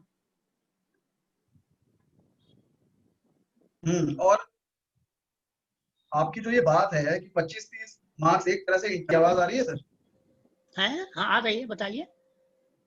मेरी आवाज आ रही है सर? आ रही मेरी हाँ आवाज आ रही है सर मेरी? मैं कह रहा हूँ कि जो आपने बात कही कि 25-30% मार्क्स जो हैं वो इंटरनल असेसमेंट के होने चाहिए, चाहे वो वाइवा की फॉर्म में हो या प्रैक्टिकल की फॉर्म में हो। तो मैं इस पे ये बताना चाहूंगा कि ये CBCS एक मॉडल है, क्रेडिट बेस्ड जो सिस्टम है, वो बाकी कोर्सेज में सब में एप्लीकेबल कर दिया है। सिर्फ एक यूनिवर्सिटी ऑफ दिल्ली के फैकल्टी ऑफ लॉ के LLB के कोर्स में ऐसा है कि इसमें अप्लाई नहीं किया हुआ है। इसमें पूरा 100 नंबर का पेपर आता है, और स्कूल ऑफ ओपन लर्निंग जो है उसमें 100 नंबर का आता है। बाकी सब जगहों पे 75 नंबर के आसपास का कुछ इन्होंने ऑलरेडी किया हुआ है। तो वो एक्चुअल में वो डिसाइड तो हुआ था कि वो फैकल्टी ऑफ लॉ में भी इंप्लीमेंट होना है, लेकिन वो हो नहीं रहा है। तो उसके लिए आप लोगों को थोड़ा सा प्रेशर डालना पड़ेगा ना। You will have to put pressure on the administration। सारे सेंटर्स के स्टूडेंट्स इकट्ठा करिए और कहिए कि भाई आप लोग जो है इसको प्रेस करिए, let the university be put under pressure to do it. Okay, and sir मैं इसमें आपको एक से छोटा सा पॉइंट रखूंगा कि हमारे बीच कुछ रिस्पेक्टेड टीचर्स भी आए हुए हैं, तो वो भी कहीं ना कहीं इन पॉइंट्स को नोट करें और कन्वे करें अथॉरिटीज। श्योर जी, और क्योंकि हमने इनविटेशन तो सर सबको भेजा था, हमने डीन को भेजा था, हमने तीनों PIC को भेजा था, हमने वाइस प्रोक्टर, रजिस्ट्रार और यहाँ तक कि हमने VC को भी बोला था। तो जो हमारे रिस्पेक्टेड टीचर आए हैं वो भी इस चीज को थोड़ा सा हमारे बिहाफ पे कैरी फॉरवर्ड करें, जो उनकी फीलिंग्स होती हैं कि CBCS जल्द से जल्द लाया जाए। एंड सर एक मैं और पॉइंट आपको रखूंगा, कल मुझे हिंदी मीडियम के बच्चे ने कन्फेशन दिया कि लॉ फैकल्टी में हिंदी मीडियम की कोई भी सर बैच नहीं बनी है सेपरेट, और जब बच्चे गए एक किसी सेंटर के PIC के पास तो उन्होंने बोला कि हम तो आपको ऐसे ही पास कर देंगे एग्जाम में, आप कुछ भी लिख देना आप पास हो जाए। तो उस बच्चे ने मुझसे बोला कि सर ये मतलब किस हिसाब से हमारे साथ जस्टिस है कि हमें बोला जाता है कि आप पास कर दिए जाएंगे, आप कुछ भी लिख देना कॉपी में, हिंदी मीडियम के बच्चों से ऐसा बोला जाता है। क्या कहे वैसे लोगों की बात पे।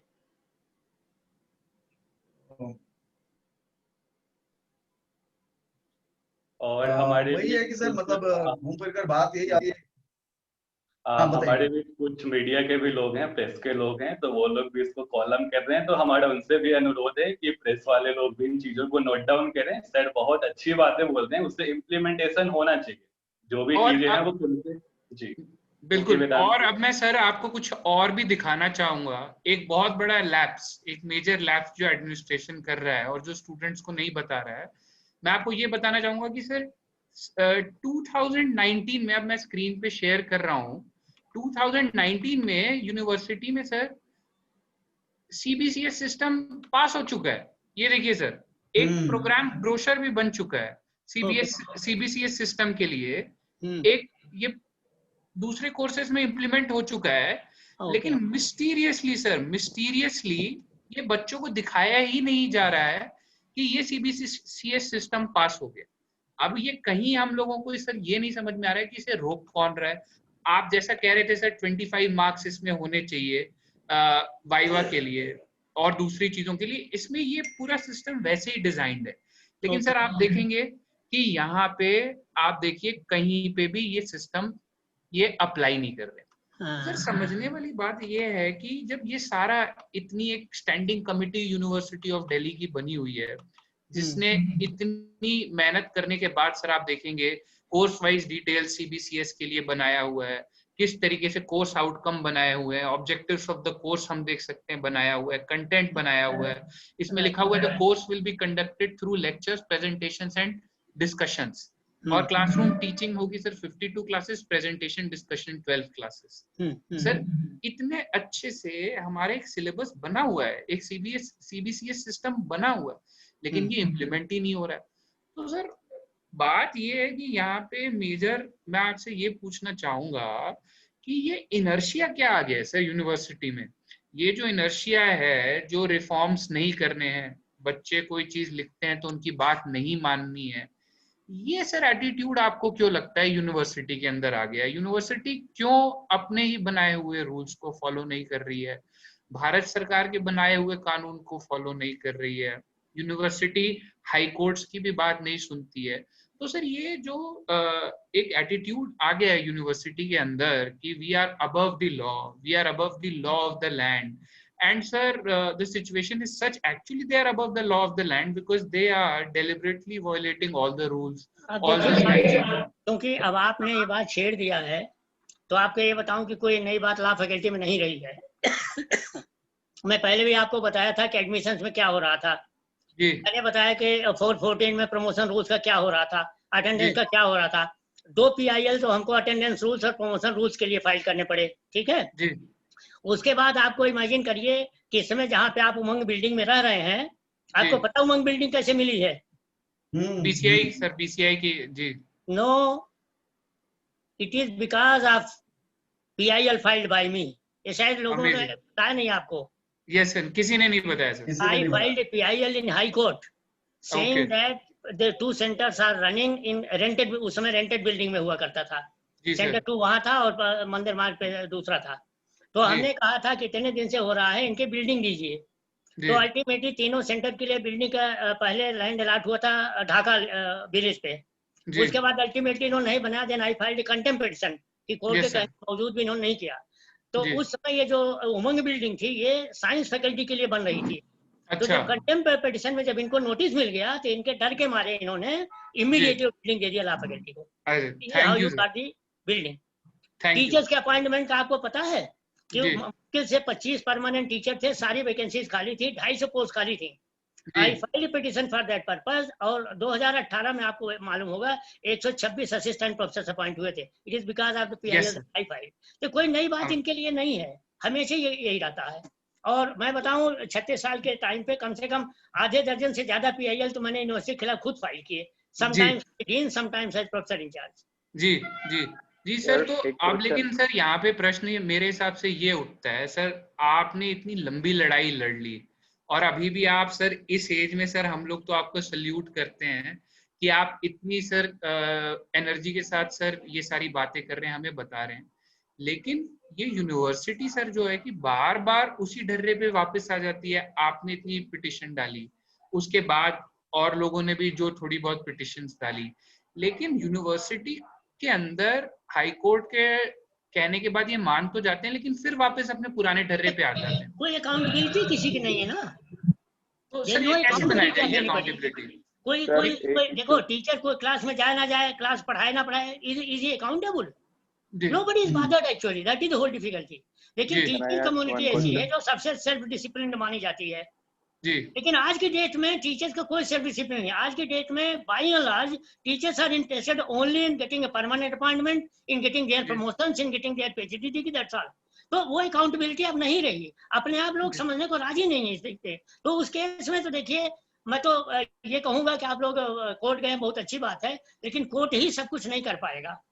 क्लासेस होते हैं कि नहीं होते हैं, प्रॉपर इवैल्यूएशन होता नहीं होता, ये तो आपको अपने लेवल पे ही कुछ ना कुछ आप लोगों को प्रेशर एग्जर्ट करना पड़ेगा। सर मैं यहाँ पे आपको एक बात बताऊंगा सर, भी जो सीएलसी की हालत है कि एक क्लास लगती है, फिर 1 घंटे का गैप होता है, फिर दूसरी क्लास लगती है, और टीचर्स भी सर आधे घंटे लेट, 15 मिनट लेट ऐसे आते हैं क्लासेज में।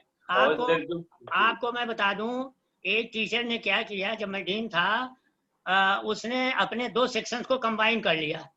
तो रिजल्ट ये हुआ कि जो 6 पीरियड पढ़ाना था, 3 पीरियड में उसका काम हो गया। ठीक है, उस 3 में भी कभी आए कभी नहीं आए। तो जब हमें पता चला, immediately serve notice on her, मैंने कहा कि आप you can not do it. तो हमारे खिलाफ उसने जो है वाइस चांसलर को कंप्लेंट किया, बीइंग ए लेडी, समझ गए। हमको आधी रात में 1 बजे रात में हमें डीनशिप से हटाया गया 2009 में। ठीक है, और कुछ नहीं, you have been removed and so and so has been appointed dean till further orders. तो हमने दिल्ली हाई कोर्ट में रिट डाली, उसके बाद इनकी खूब ऐसी मरम्मत हुई, खूब जम के।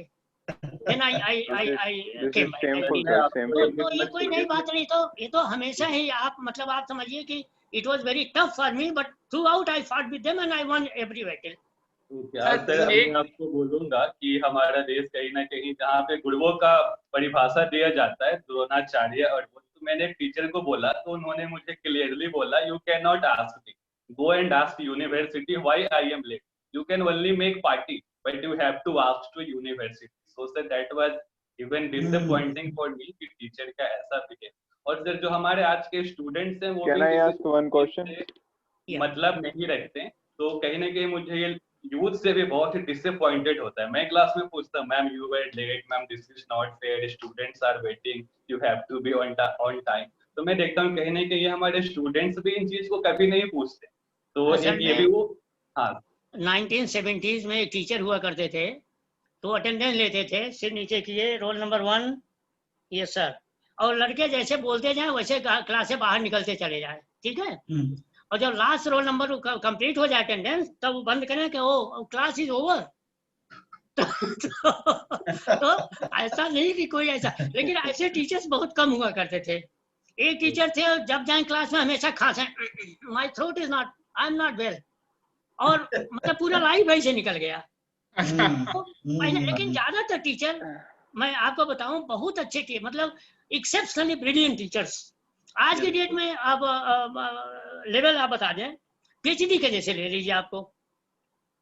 जब हमारे थीसिस हमने सबमिट किया दिल्ली यूनिवर्सिटी में, तो जानबूझ करके ये तय किया रिसर्च बोर्ड ने कि ऐसे एग्जामिनर से अपॉइंट करिए कि जिससे इनकी थीसिस रिजेक्ट हो जाए।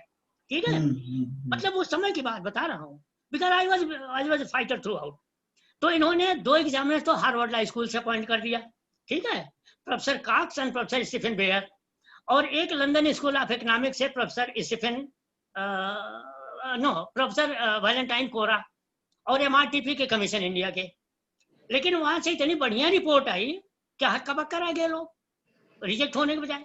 और हमारे एक एग्जामिनर आज की डेट में सुप्रीम कोर्ट के जज हैं, यूएस के, जस्टिस स्टीफन बेयर, आप देखिए उनको, आपको मिलेगा। He was my examiner in LLM, at that time he was a professor in Harvard Law school. तो आज के डेट में ये है कि दोस्त को अपॉइंट कर लीजिए, और जो जैसे चाहिए तो 1 महीने में 2 महीने में खत्म काम, डिग्री आ गई। तो हर जगह डिटोरिएशन है, that has to be arrested. हम लोग जो एजिटेटेड फील कर रहे हैं इस एज में भी, इस स्टेज और एज दोनों में, इसीलिए कर रहे हैं कि एजुकेशन इज मोस्ट नेग्लेक्टेड। सबसे ज्यादा अगर इसमें कुठाराघात हो रहा है तो शिक्षा पे और न्याय व्यवस्था पे है। ये इससे मुझे बहुत चिंता है। हम इसको करना चाहते हैं। धन्यवाद निखिल। एक मिनट। तो अब क्या है कि हम सर से कोशिश करेंगे कि हम सर से ऐसी बातें जान सकें जो हमें ऐसे जानने नहीं मिलती है, आरटीआई के थ्रू जानने नहीं मिलती है, पूछने पे जानने नहीं मिलती है, ऐसी बातें हम सर से जानना चाहेंगे। सर हम पूछना चाहते हैं आपसे कि जो यूनिवर्सिटी का एग्जामिनेशन डिपार्टमेंट है ये सर बड़ी सीक्रेसी में ऑपरेट करता है, तो सर आप बताना चाहेंगे सर कुछ किस्से बताना चाहेंगे कि ये कैसे फंक्शन करता है, क्योंकि मेरी आपसे बात हुई थी, आपने कहा था कि आप बताना चाहेंगे कि ये एग्जामिनेशन डिपार्टमेंट कैसे काम करता है। नहीं, ऐसा है कि एग्जामिनेशन डिपार्टमेंट सीक्रेसी, उसमें कोई दो राय है ही नहीं है, कुछ भी बताना नहीं चाहते। लेकिन जहां तक मेरा अपना अनुभव रहा है, I am not talking about medical examinations and engineering where a lot of bungling used to take place at university level. हमारे लॉ में ऐसा कुछ नहीं होता। लेकिन जहां तक एग्जामिनेशन का सवाल है, they are bound if there are certain problem, that is problem with the faculty, not with the examination branch. अगर इवेल्युएशन प्रॉपर नहीं हो रहा है, रूल प्रॉपरली इंप्लीमेंट नहीं हो, तो यूनिवर्सिटी के लेवल पे नहीं है, वो फैकल्टी के लेवल पे है।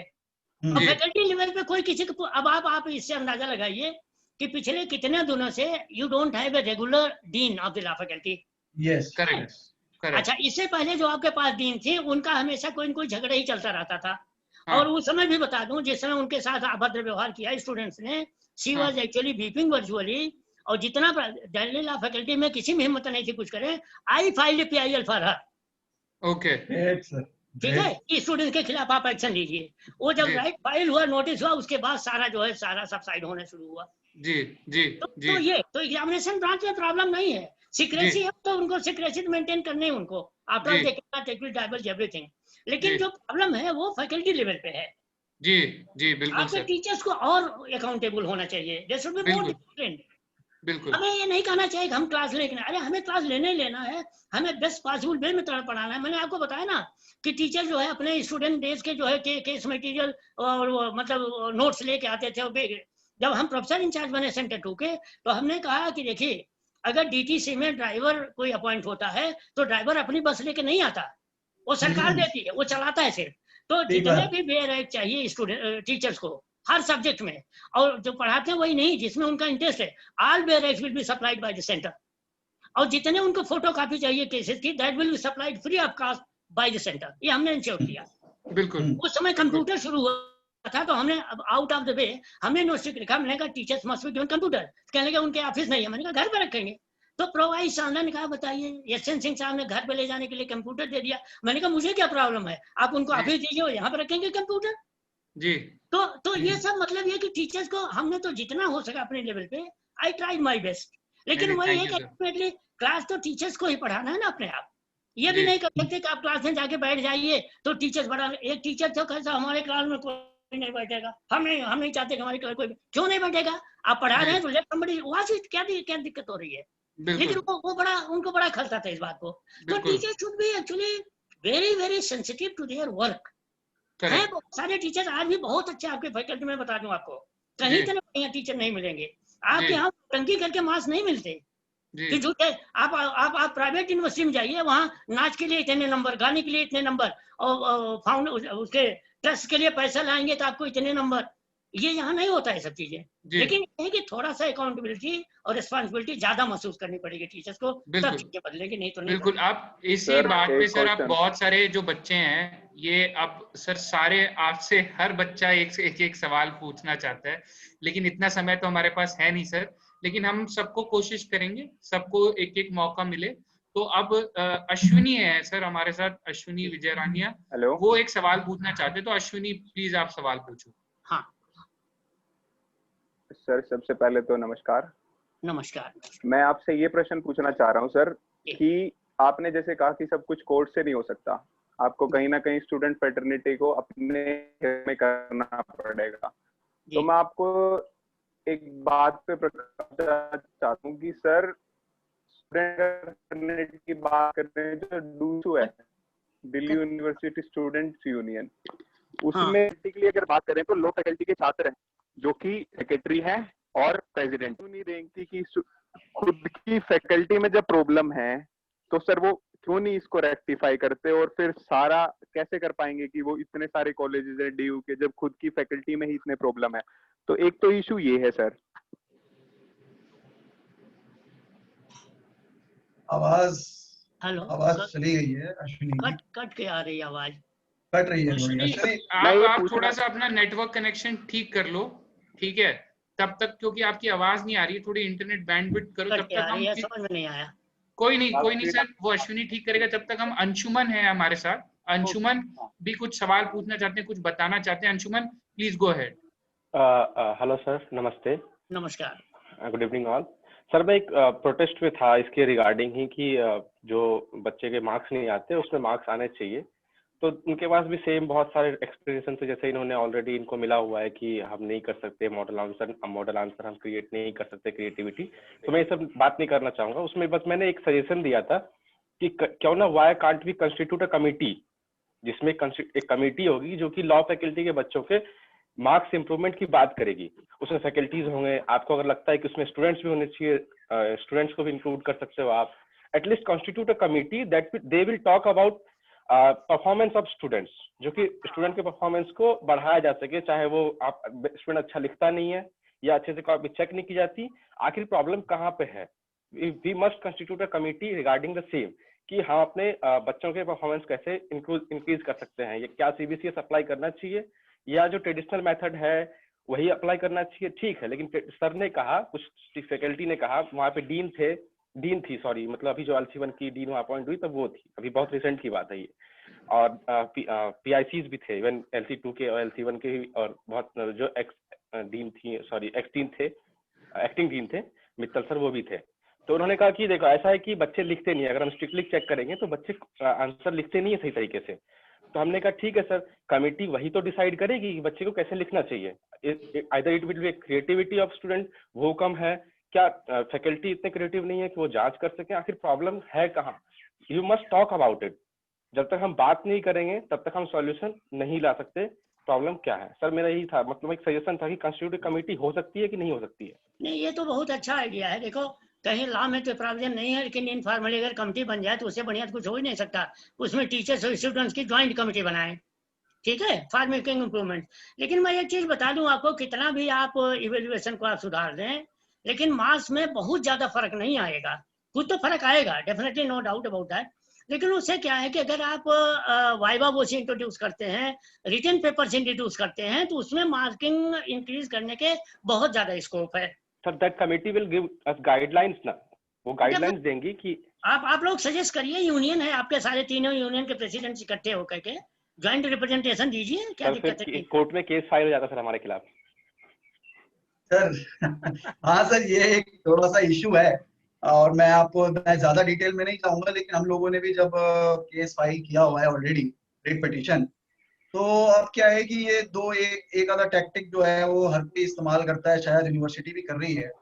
तो क्या कर रही है कि the university is challenging the bona fides and antecedents of the petitioners. तो हमारे ऊपर तरह तरह के एलिगेशन लगने शुरू हो गए। पिटिशन फाइल करने से पहले कुछ नहीं था, लेकिन उसके बाद से अब बहुत सारी चीजें उन्होंने कहा, ये ऐसा करते हैं वैसा करते हैं, 50 चीजें।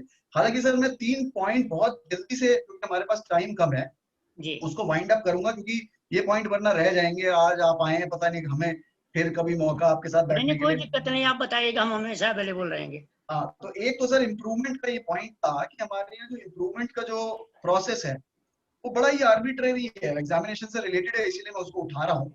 कि अगर जैसे किसी बच्चे के फर्स्ट सेमेस्टर में कोई मार्क्स आए सपोज, और उसके मार्क्स 45 आए और 45 पे वो पास होता है, मिनिमम क्राइटेरिया 45 का है। अब अगर वो बच्चा इंप्रूव करना चाहता है फर्स्ट सेमेस्टर के मार्क्स को, तो वो सिर्फ थर्ड सेमेस्टर में इंप्रूव कर सकता है, वो फिफ्थ में इंप्रूव नहीं कर सकता। ये एक बड़ी अजीब सी बात है, क्योंकि आदमी को 5वें सेमेस्टर तक ये समझ में आता है कि भाई मेरी परसेंटेज 60 बन रही है, नहीं बन रही है, 55 बन रही है, नहीं बन रही है, और ये मेरी चॉइस होनी चाहिए कि मुझे लगता है मैं किस सब्जेक्ट में अच्छे से इंप्रूव कर सकता हूँ। तो पहली बात ये है कि अगर किसी का चांस फर्स्ट सेमेस्टर में देने के बाद 45 आए और वो थर्ड में नहीं दे पाया, तो वो फिफ्थ में नहीं दे सकता। अच्छा, इसका एक लूप होल है। इसका लूप होल ये है कि अगर किसी बच्चे ने फर्स्ट सेमेस्टर में मार्क्स कम आए और सेकंड सेमेस्टर में एग्जामिनेशन फीस पे कर दी उसने और इम्प्रूवमेंट भी भर दिया, और वो उसमें एब्सेंट हो जाता है, तो उसको दोबारा से वो उसकी एब्सेंट लगा देंगे उस सब्जेक्ट में, और वो उस पेपर को फिफ्थ सेमेस्टर में दे सकता है। तो बेसिकली वो उसकी 2 बार एग्जामिनेशन फीस भरने के बाद दे सकता है। ये तो एक तरह से बहुत गलत बात है कि आप एक्स्ट्रा पैसे दोगे तो आप अलाउ कर रहे हैं थर्ड सेमेस्टर में। ये first problem semester university level पे सॉल्व हो जानी चाहिए, तो इतनी कोई बड़ी प्रॉब्लम्स हाँ, नहीं है। और इसमें एक जो और पॉइंट है सर इम्प्रूवमेंट में, वो ये है कि बाकी यूनिवर्सिटीज में, मैं आपको इग्नू की भी बात बता दूं, उसमें ऐसा है कि जो बच्चे का मोटिव क्या है, किस लिए इंसान ने इम्प्रूवमेंट फिलअप किया है, वो इसीलिए किया है कि the motive is to improve the marks. Naturally अब अगर किसी के मार्क्स कम होते हैं या फेल होता है, तो हर मैक्सिमम यूनिवर्सिटीज ने अडॉप्ट किया हुआ है कि बेस्ट ऑफ 2 लगाते हैं, जहां पे भी बेस्ट आपके जो पहले के थे या बाद के हैं वो उसको ही लगाते हैं, क्योंकि आपने एक बारी जो पेपर क्लियर कर लिया, आपके बाद के मार्क्स आने के बाद भी the fact that you at some point of time cleared that examination, that fact does not change. That is reasonable way also to accept. Right. That you have already cleared and second time you have failed, then the first result should be accepted. Yes. तो और दूसरी चीज मैं आ रहा हूँ sir supplementary पे। Supplementary का क्या है कि आप सिर्फ 5th और 6th सेमेस्टर के लोगों को अलाउ करता है एडमिनिस्ट्रेशन सप्लीमेंट्री। अब एक बात बताओ कि सर एडमिनिस्ट्रेशन से अगर पूछा जाए कि भाई आपको क्या दिक्कत है, या तो आप बच्चे को फर्स्ट सेमेस्टर का एग्जाम सेकंड में भी देने दो, मतलब कोई भी एग्जाम आप ऑड इवन का सिस्टम खत्म कर दो कि फर्स्ट का सेकंड में भी दे सके, सेकंड का थर्ड में भी दे सके। अगर आप फर्स्ट का थर्ड में अलाउ करते हो, फर्स्ट का 5th में अलाउ करते हो, तो इसमें दिक्कत क्या रहती है ना सर, इसमें दिक्कत ये रहती है कि भाई फर्स्ट में जो बच्चा फेल हुआ उसको तो फर्स्ट या सेकंड में फेल हुआ, उसको बाद में 2 चांस मिल जाते हैं। फर्स्ट वाले को थर्ड में भी चांस मिलेगा अपने आप को पास करने के लिए, 5th में भी चांस मिल जाएगा। राइट, ठीक है। और थर्ड वाले को दिक्कत है, उसको एक ही चांस मिलेगा, वो सिर्फ 5th में क्लियर कर गया तो ठीक है, और नहीं तो उसको सप्लीमेंट्री अलाउड ही नहीं है, उसका 1 साल खराब हो जाएगा। ठीक है। तो उसमें क्या है कि बच्चों का टाइमली उनको डिग्री मिल सके, ये तो यूनिवर्सिटी की मैक्सिमम कोशिश होनी चाहिए ना कि भाई आप सबके लिए ओपन करो, जिसके जो पेपर रह गया वो देके उसको निकालो। आप उसको 1 साल 2 साल क्यों वेट करा रहे हो अपनी डिग्री लेने के लिए? कई बच्चे ऐसे हैं एक पेपर के चक्कर में बहुत कम लटक जाते हैं। और मेरा लास्ट पॉइंट है सर एग्जामिनेशन फीस को लेकर के, कि जो कोई बच्चा इम्प्रूवमेंट के लिए या फिर दोबारा से किसी पेपर में फेल होने की वजह से एग्जाम की फीस भरता है, तो वो 1 पेपर की फीस देगा तो भी उसकी 800 रुपए फीस लगेगी, और 4 पेपर की फीस देगा तो भी कंबाइंड 800 रुपए ही लगेगी, जबकि टीचर्स को पर कॉपी का चार्ज मिलता है। यूनिवर्सिटी की शीट का जो पैसा खर्च होता है वो पर सब्जेक्ट का होगा, अगर मैं एक ही सब्जेक्ट का एग्जाम दूंगा तो फिर वो आप ये क्यों किया हुआ है कि 800 रुपए लोगे आप एक, तो इससे बहुत बच्चे बेचारे डिस्करेज भी होते हैं कि भाई मैं 800 रुपए एक सब्जेक्ट के दूंगा, और फिर वो अगर ज्यादा सब्जेक्ट भरते तो इम्प्रूवमेंट नहीं है, और वो फेल हो जाए तो उसकी वो जो खराब मार्क्स है वो लग जाएंगे। तो मैं कह रहा हूँ सर ये फीस में भी आर्बिट्रेरीनेस है। ये जो फीस है ये आप 1 सब्जेक्ट की और 8 सब्जेक्ट की 4 सब्जेक्ट की एक सेम फीस कैसे ले सकते हो कि 1 सब्जेक्ट देना है तो भी 800, 4 देने हैं तो भी 800, जबकि यूनिवर्सिटी के रिसोर्सेज लिमिटेड लग रहे हैं। देखिए ये है कि एडमिनिस्ट्रेटिव लैप्सेस हैं, आर्बिट्रेरीनेस है, लेकिन अब क्वेश्चन है किसमें आप किस लेवल पे करेंगे।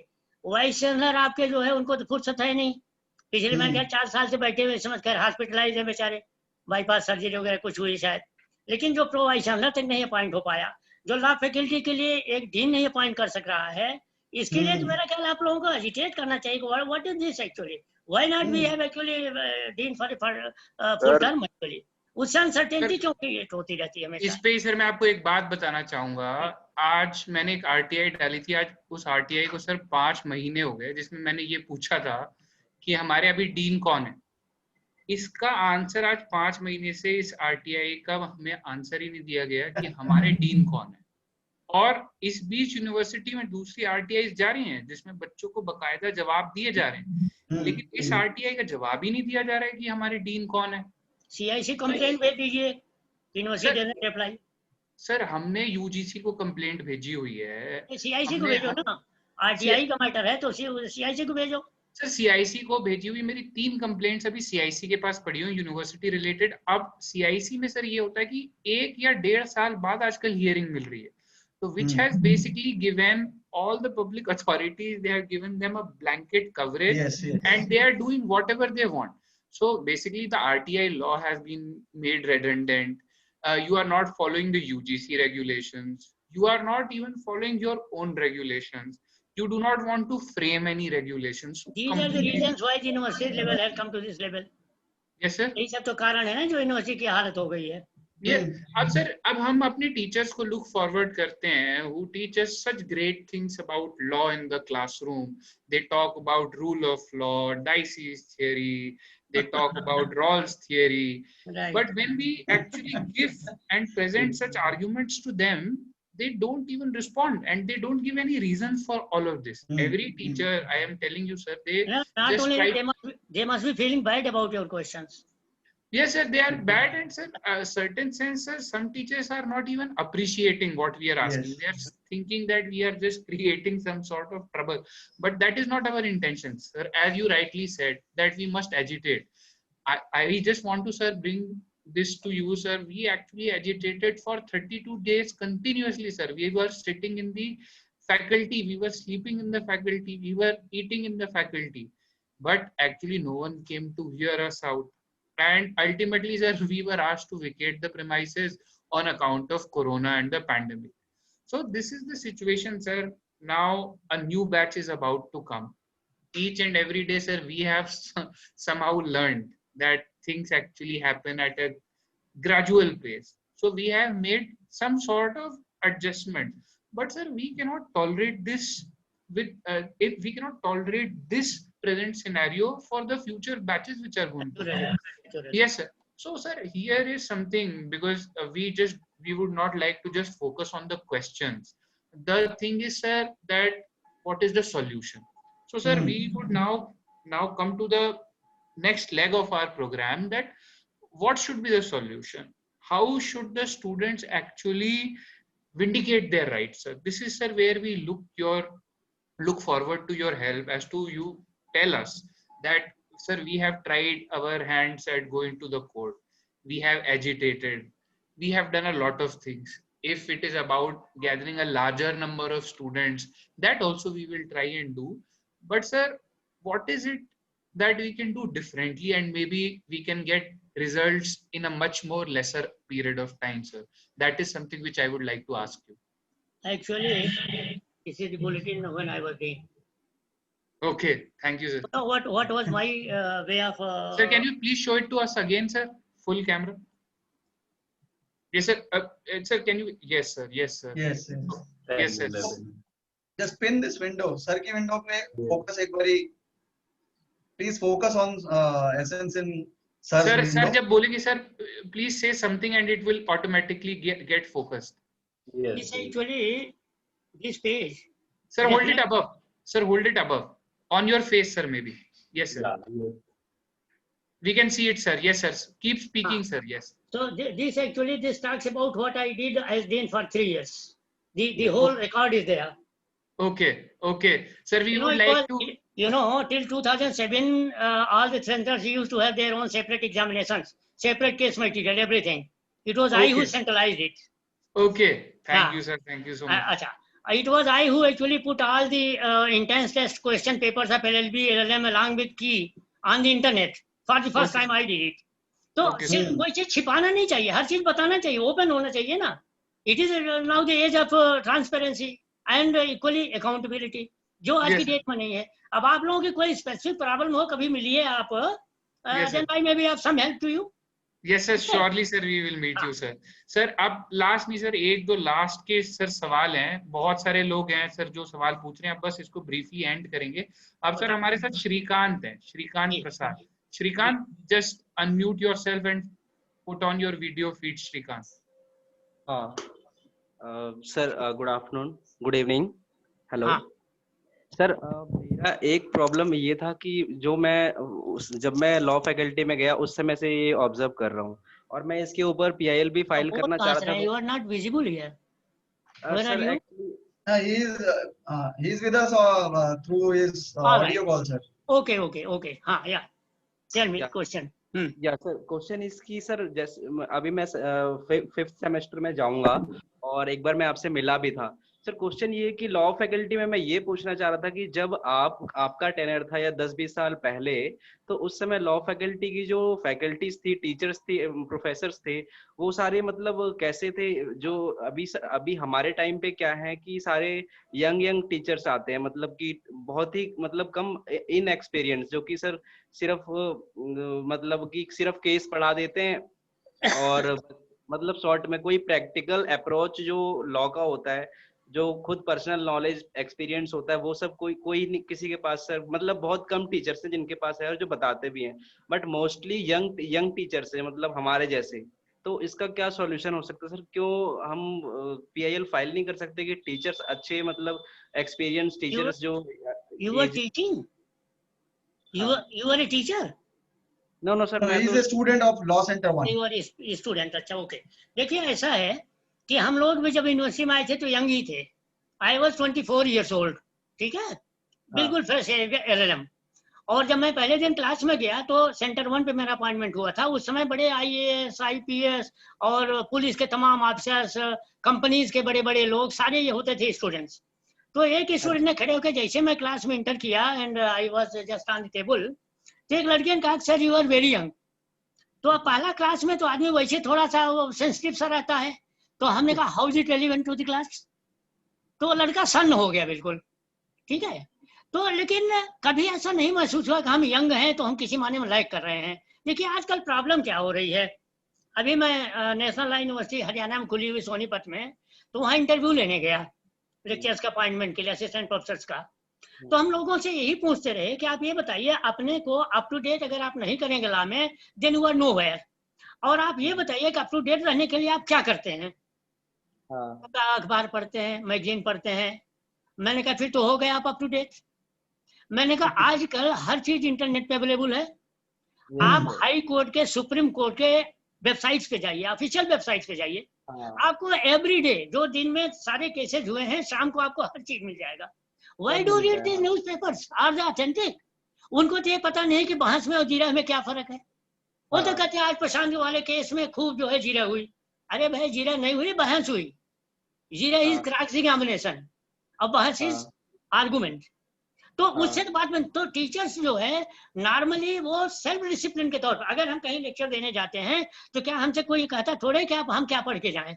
हम अपने आप में लेटेस्ट अप टू लेटेस्ट बिल्कुल पढ़ के जाएंगे। आज की डेट में हमें क्या जरूरत पड़ी? हमें 10 साल हो गया रिटायर हुए, जुलाई 2010 में मैं रिटायर हुआ था, इस समय अगस्त 2020 है, ठीक है, 10 ईयर्स एग्जैक्ट। तो 10 साल के बाद हमें क्या जरूरत पड़ी कि हम पढ़ें?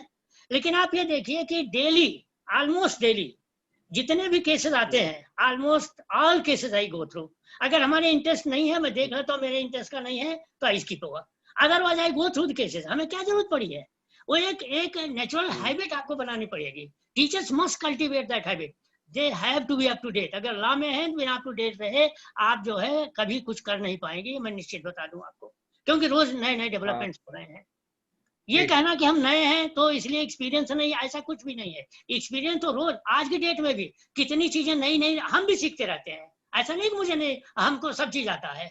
ये तो learning process through out life continue करती है।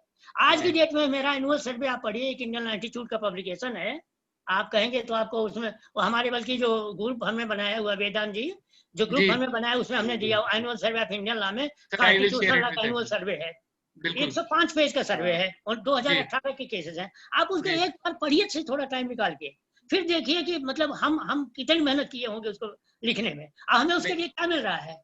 आई नॉट एनीथिंग, हमारा जो कैरियर बनना था, बिगड़ना था, जो बन था बिगड़ गया, हो गया, खत्म हुआ। I am satisfied with what I did, I never back actually. लेकिन आज की डेट में वो सिस्टम कुछ कम हो गया टीचर्स में, बिल्कुल सर, बहुत जो है एज ए सेल्फ डिसिप्लिन नहीं कर रहे हैं जो कि करना चाहिए। हम यही चाह रहे हैं, हमें जो व्यथा है, जो हमें पीड़ा हो रही है शिक्षा के पतन का, वो यही है कि टीचर्स को डंडे की जरूरत नहीं है। टीचर्स के लिए सेल्फ डिसिप्लिन ही सबसे बड़ा डंडा है। उनको सिर्फ ये नहीं कि अपना सिर्फ प्रमोशन देखते रहे, अपना अपॉइंटमेंट देखते रहे, अपने मॉनेटरी बेनिफिट देखते नहीं, वो तो मिलेगा ही मिलेगा आपको। के साथ को जब तक आप अप टू डेट नहीं रहेंगे, जब तक आप खुद कॉन्फिडेंस डेवलप नहीं करेंगे, कुछ नहीं हो सकता। सर आज आपने हमको जो भी बताया है सर, बहुत सारे टीचर्स भी सुन रहे होंगे और काफी सारे टीचर्स सुनेंगे, तो शायद वो अपनी जो ड्यूटी है वो शायद, और जो वो हमको बताना चाहते हैं वो शायद बोल नहीं पाते हैं, अंदर ही अंदर काफी सारे टीचर्स मुझे बहुत अच्छा लगेगा अगर इससे कुछ थोड़ा बहुत टीचर्स को कुछ लगेगा को फायदा हुआ कोई। जी, हम तो जी, यही कहेंगे, देखिए आप अंग्रेजी में नहीं बोल सकते, हिंदी में बोलिए। क्या है, हम लोग हिंदी भाषी हैं भाई, हम तो हिंदी बोलते हैं जैसे। और सर मैं यहाँ चाहूंगा कि हमारे जो रेस्पेक्टेड टीचर हैं, अगर कोई कुछ बोलना चाहे तो please you are most welcome. आप अपना वीडियो ऑडियो ऑन करके आप बातें रख सकते हैं हमारे, क्योंकि कुछ रेस्पेक्टेड टीचर्स भी यहाँ पे कलीग से जरूर हमें अच्छा लगेगा। कौन है?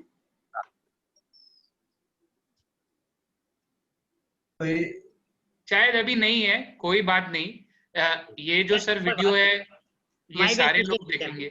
ये एक तरीके से समय पे ये अमिट छाप होगी सर। ये वीडियो जो आज आपने कह दिया है ये एक दस्तावेज बन गया है सर।